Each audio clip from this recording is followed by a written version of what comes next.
ați venit sau revenit pe canalul meu. După cum vedeți, sunt foarte entuziasmată pentru că astăzi o să vă arăt ce se află în geanta mea, iar eu în geanta mea, de fapt, e un ghiozdan. Port foarte multe obiecte cu mine. Așa arată el. E destul de mare, pentru că v-am zis că are foarte multe cu mine. Am agățat la el un dezinfectant de mâini, pentru că nu-mi place să mă dezinfectez cu spirit, nu-mi place să mă dezinfectez cu dezinfectantele din magazine. Îl am pe al meu și îl folosesc doar pe acesta. Am zis dacă totul am prin casă, de ce să nu-l agăț la geantă și gata, nu mai am probleme să mi-l pun, să mi-l scot din geantă, să-l agăț aici și nu mai am treabă. Și o să încep cu compartimentul mic, pentru că are doar două compartimente, acesta mic și cel mare, și o să încep cu acesta. Și am așa, bineînțeles, masca. Mereu uit să-mi iau masca cu mine dacă nu o am în geantă, așa că am zis în fiecare seară îmi pun masca în geantă și nu mai am treabă să mă tot gândesc că am luat sau nu am luat masca cu mine. Așa că o pun în compartimentul mic și nu mai am treabă. Mai am un pachet de șervețele umede, cu aloe vera sunt acestea, nu am tot timpul de la acest brand sau de la această firmă. Dar tot timpul verific să nu aibă parabeni, să nu aibă alcool și să nu aibă parfum. Nu-mi plac ingredientele astea în șervețelele umede, în produsele de make-up sau orice altceva. Am mereu cu mine șervețele umede, nu știi niciodată când ai nevoie, când îți trebuie. Mai am un pachet de șervețele uscate. Asta am învățat-o de la tatăl meu. Orice om trebuie să aibă în geantă, în borsetă sau în buzunar un pachet de șervețele. Nu știi niciodată când îți trebuie sau când ai nevoie de ele. Mai am un parfum de geantă, acesta l-am primit anul trecut. Este cu rezerve și de fiecare dată când îi se termină rezerva pun alta, pentru că îmi place super mult. Îmi place și ambalajul, îmi place că este roz, bineînțeles. Cred că știați deja de ce l-am cu mine. Am un elastic de păr, pentru că nu știu niciodată când ai nevoie. Poate merg undeva să mănânc și nu-mi place să mănânc cu părul desprins. Asta tot de la tatăl meu am învățat-o, să nu mănânc la masă cu părul desprins. Nu știu niciodată când îți cade un fir de păr sau îți vine în față și te încurcă. Așa că am mereu un elastic de păr cu mine. Mai am două bomboane de genul acesta. Eu le am din DM și sunt pentru atunci când, nu știu, când îți este puțin rău sau când pur și simplu nu te simți bine fizic, iei o bomboană de asta și nu mai ai treabă. Cel puțin la mine așa funcționează ele. De fapt, pentru asta și sunt. Nu sunt bune de luat așa doar pentru că ai chef de bomboană. Mai am un pachet de bomboane. Le am pe acestea. Mie îmi plac pentru că nu sunt foarte mentolate. Știți că mie nu-mi plac bomboanele, gumele sau pastele de dinți care sunt mentolate.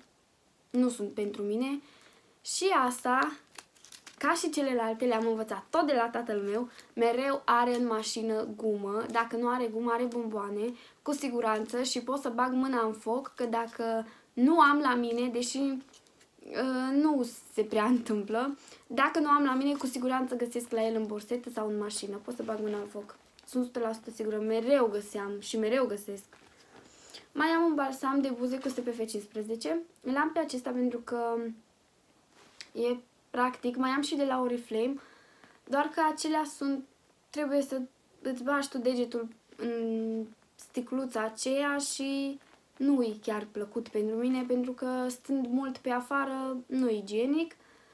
Așa că l-am pe acesta așa, de genul acesta, și îmi place super mult, este cu miere. Îl am la mine pentru că eu nu suport rujul de buze chiar până ajung acasă și după ce îmi șterg buzele mereu rămân crăpate și mă ustură, așa că e numai bun un balsam de buze.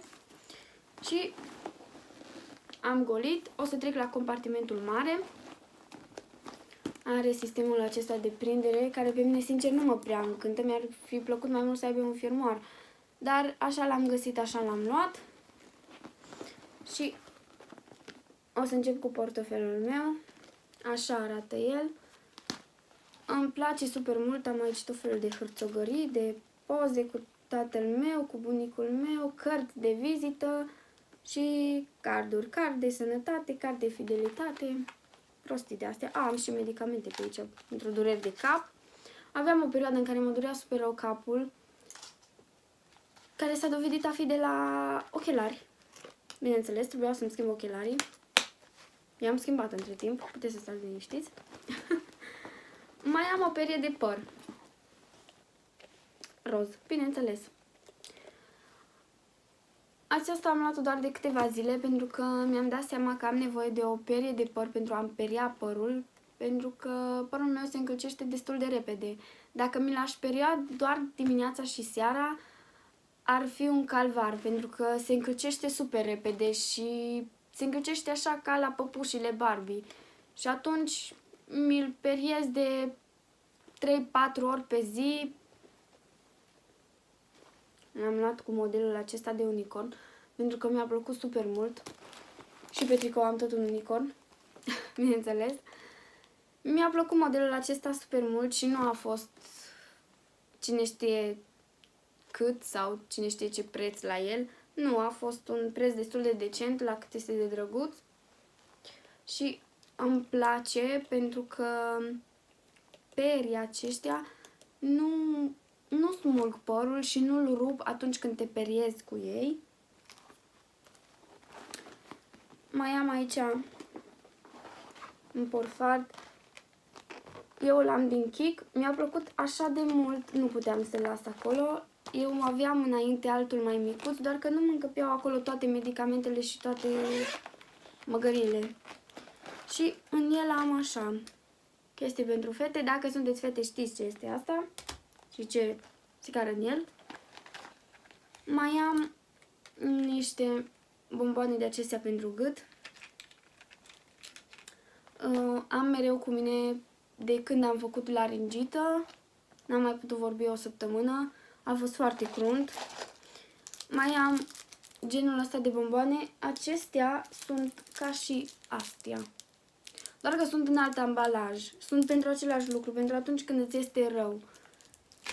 Le port cu mine în geantă. Mai am Buscopan și Novamin sulfon.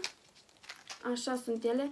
Acestea sunt pentru problemele mele de sănătate. De fapt, nu sunt chiar probleme, sunt pentru dureri de burtă, pentru durerile acelea de burtă, știți voi, care sunt extrem, extrem de dureroase. Dacă aveți și voi probleme de burtă de genul acesta, cred că știți la ce mă refer. Medicamente tot pentru burtă. Sanador pentru răceală. Nu știi niciodată când ai nevoie, când îți simți nasul înfundat sau capul înfundat, când ești răcit, se mai întâmplă și să simți capul efectiv înfundat. Așa, astea nu. Ce este? Mai am Algocalmin, tot pentru dureri de burtă sau pentru dureri de cap, dar când ai dureri de cap monstruoase, nu doar că doare puțin capul că ești obosit. Mai am în continuare bomboane de genul acesta. Am două în porfard și două în porfardul mic, era să zic, nu, în compartimentul mic, pentru că mie la îndemână mai mult să iau din buzunarul mic decât să deschid buzunarul mare, să caut în porfard și așa mai departe. Dar de rezervă. Pansamente, leucoplast, pentru atunci când mă jenează papucii, ceea ce mi se întâmplă destul de des de o vreme. Încă o bomboană de genul acesta. Picurii mei de ochi. Îmi pun picuri de ochi de 3 ori pe zi. Sunt lacrimi de acelea false pentru că ochii mei sunt super uscați. Și ce mai am aici? Mai am vitamina C.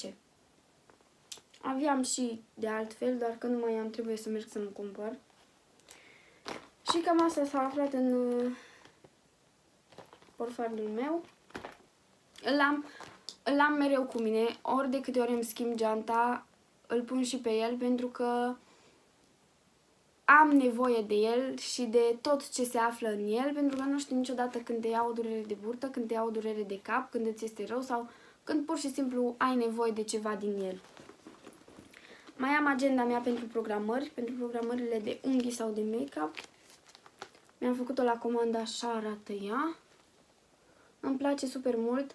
Am putut să-mi aleg singură ce vreau să fie pe ea, absolut tot, începând de la flori până la poză, până la nume, până la tot. Dacă nu am pe aceasta cu mine, am agenda pentru idei, pentru că am o agendă în care îmi scriu ideile când mi se năzăresc, doar că am uitat-o altundeva și trebuie să merg după ea. Mai am o agendă așa, pentru a-mi scrie ce trebuie să fac sau pentru a fi mai organizată. Pentru asta este de fapt. Am și un pix tot timpul. Și mai am, bineînțeles, un creion. Așa arată el.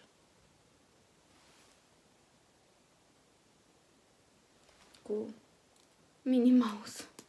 Nu mai știu de unde l-am pe acesta. Și asta a fost tot. Geanta, biozonelul este gol. Am arătat tot ce era în el. E bine, dacă v-a plăcut, nu uitați să vă abonați la canalul meu, să dați un like și să intrați și pe Instagram, pentru că acolo vă mai întreb pe voi ce ați vrea să vedeți. Încerc să fac un program. Știu că ați votat să postez pe YouTube de 2 ori pe săptămână. Îmi este foarte greu să mă organizez momentan, dar promit că cu timpul o să fiu puțin mai organizată și încerc pe cât posibil, pe cât îmi este posibil, să postez de 2 ori pe săptămână. Nu știu exact zilele în care voi posta. Ați observat că de multe ori postez lunea, marțea, mai postez și vinerea. Vinerea aceasta știu cu siguranță că o să avem un clip despre ce iau cu mine în călătorii, pentru că urmează să plec câteva zile din localitate. O să vedeți, o să încerc să fac și un daily vlog, sper să-mi iasă, sper să-l pot edita. Dacă reușesc să fac daily vlog luni sau marți, va apărea pe YouTube daily vlog. Dacă nu reușesc să-l editez, pentru că încă am probleme încă mă obișnuiesc cu editarea, cum trebuie să editez, trebuie să fie totul perfect pentru mine. Dacă reușesc, v-am zis, luni sau marți o să intre daily vlog. Dacă nu, probabil o să intre un alt clip cu siguranță. Sper să rămâneți cu mine, să mă urmăriți în continuare, o să mai fie și alte idei. Și cu toate astea, că am terminat ce am avut de spus, ne vedem pe data viitoare.